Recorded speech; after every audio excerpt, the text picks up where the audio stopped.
ফুল body checkup full body চেকআপের জন্য কোন কোন টেস্ট করা হয় এবং কেন করা হয় সেটা আমরা আজকের ভিডিওতে জানব। কারণ নিয়মিত স্বাস্থ্য পরীক্ষা সুস্থ জীবনের প্রতিশ্রুতি। তো চলুন শুরু করি। প্রথমে হচ্ছে সিবিসি বা কমপ্লিট ব্লাড কাউন্ট। কেন করা হয়?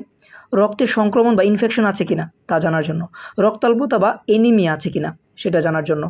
তারপরে হচ্ছে শরীরের রোগ প্রতিরোধ ক্ষমতার অবস্থা নির্ণয় করার জন্য। এখানে প্রতিবেদন বা রিপোর্ট থেকে আমরা জানতে পারি হিমোগ্লোবিনের পরিমাণ, সাদা রক্তকণিকা মানে হোয়াইট ব্লাড সেল, প্ল্যাটিলেট, তারপরে রক্তের সংক্রমণের উপস্থিতি, এগুলো। 2 নম্বর হচ্ছে সিএক্সআর বা চেস্ট এক্স রে। কেন করা হয়? ফুসফুসের সংক্রমণ যেমন নিউমোনিয়া বা টিবি বা টিউবারকুলোসিস আছে কিনা, ফুসফুসে জমা পানি বা টিউমার আছে কিনা, তারপরে হৃদযন্ত্রের আকার বা ফুসফুসের অবস্থা মূল্যায়ন করার জন্য, মানে হৃদযন্ত্রের আকার কি বড় হয়েছে কিনা এই টাইপের। এখানে জানতে পারবে ফুসফুস পরিষ্কার আছে কিনা, টিবি বা অন্যান্য সংক্রমণ, হার্টের সাইজ স্বাভাবিক কিনা, বুক ব্যথার কারণ কি। তারপর হচ্ছে ইসিজি ইলেকট্রোকার্ডিওগ্রাম কেন করা হয়? হার্টের ইলেকট্রিক্যাল কার্যকারিতা দেখার জন্য, তারপরে হার্টের ব্যথা বা চাপ বা ইস্কেমিয়া আছে কিনা সেটার জন্য, হার্টের ছন্দ বা হার্ট যেই রিদম আছে সেটা স্বাভাবিক কিনা সেটা দেখার জন্য। রিপোর্ট থেকে আমরা জানতে পারি হার্টের গতি বা ছন্দ, হার্ট ব্লক বা ইস্কেমিয়া, তারপর হচ্ছে হার্ট অ্যাটাকের সম্ভাবনা, এগুলো জানতে পারি। তারপর হচ্ছে ইউএসজি বা WBM মানে কি আলট্রাসোনোগ্রাফি যেটা বলি, হোল অ্যাবডোমেন। WBM মানে হোল অ্যাবডোমেন আলট্রাসাউন্ড। কেন করা হয়? লিভার, কিডনি, পিত্তথলি, প্লিহা বা অগ্নাশয়ের পরীক্ষা করার জন্য, পেটের টিউমার বা পাথর বা সিস্ট বা ফ্যাটি লিভার আছে কিনা এই টাইপের জিনিস দেখার জন্য। তারপরে পেট ব্যথা বা কোনো অসুস্থতার কারণ খুঁজতে এটা করা হয়। রিপোর্ট থেকে আমরা জানতে পারি অঙ্গগুলো স্বাভাবিক আছে কিনা, তারপরে পাথর, সিস্ট বা টিউমার আছে কিনা, তারপর হচ্ছে ফ্যাটি লিভার বা অন্য সমস্যা। পরে যে পরীক্ষাটা বা টেস্টটা করা হয় সেটা হচ্ছে লিপিড প্রোফাইল। এটা কেন করা হয়?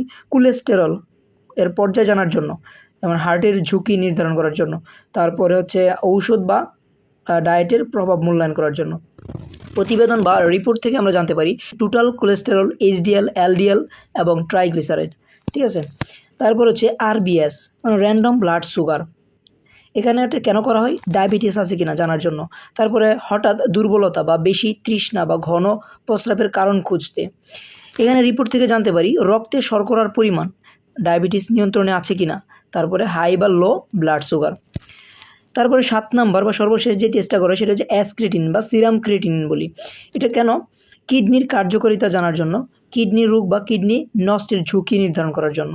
এখানে বা রিপোর্ট থেকে আমরা জানতে পারি কিডনির ফিল্টারিং ক্ষমতা, কিডনি ফেলিওরের ঝুঁকি, শরীরের টক্সিক জমা আছে কিনা সেটা।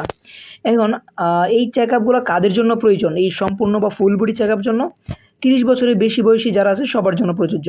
ডায়াবেটিস বা হাই প্রেশারের রোগী থাকলে তাদেরও টেস্ট করাইতে হবে। পরিবারের অসুখের ইতিহাস থাকলে বা হিস্ট্রি থাকলে এরকম। নিয়মিত স্বাস্থ্য পরীক্ষা করলে সুস্থ থাকা সহজ। তো আজই চেক আপ করুন আগামী সুস্থতার জন্য। নোট এখানে আছে, স্বাস্থ্য ভালো রাখতে সুষম খাবার খান, নিয়মিত ব্যায়াম করুন এবং পর্যাপ্ত ঘুমান। এই সম্পূর্ণ ভিডিও জুড়ে আমি Mohammad Motahar Hossain, student nurse, Sylhet nursing college Sylhet, ছিলাম আপনাদের সঙ্গে। তো ভিডিওটি ভালো লাগলে আপনারা সেভ করে রাখতে পারেন এবং শেয়ার করে অন্যদের মধ্যে ছড়িয়ে দিতে পারেন। ধন্যবাদ সবাইকে। আসসালামু আলাইকুম।